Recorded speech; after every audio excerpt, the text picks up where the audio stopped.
I want to ask you about what I thought was the single weirdest thing in the book, which other reviewers and people who have read it and talked about it have not singled out. But this strikes me as so weird, I've literally woke up in the night thinking about it. I'm sorry. No, it's all right. I wake up a lot anyway. But it's this anecdote where you are being introduced to not the president, but Donald Trump, your uncle at the time, is introducing you to Melania, his wife, who would go on to, of course, to become the first lady. It's on page 163.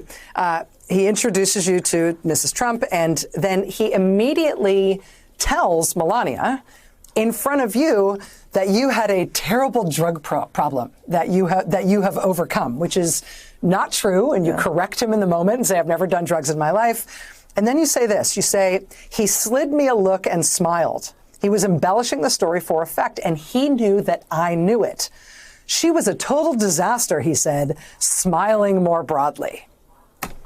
So the reason this sticks with me is not just because he told a weird lie about you doing drugs when you didn't do drugs, but that he voiced that lie in front of you when he knew that it wasn't true, and then seemed to sort of take pleasure in you being helpless before him lying about you. It's a very, psychologically, you're trained in clinical psychology, psychologically, that's a very weird portrait about what pleasure a person would get from lying, isn't it? Yeah, it's also a power play. One, it fits into his favorite narrative. You know, the comeback is much more impressive if you're coming back from a really awful place in the gutter, like being a drug addict, instead of just like having a tough time in life. Just as with his comeback, you know, it was the bankruptcies and the horrible economy, and he was really down for the count. So therefore, climbing the summit again was even more impressive, although, you know, it's questionable whether that actually happened.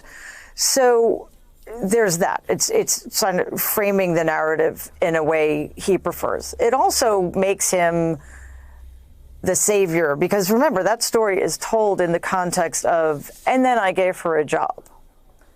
So he's sort of taking responsibility in part for my reclamation, if you will. But more than that, it really is a power play.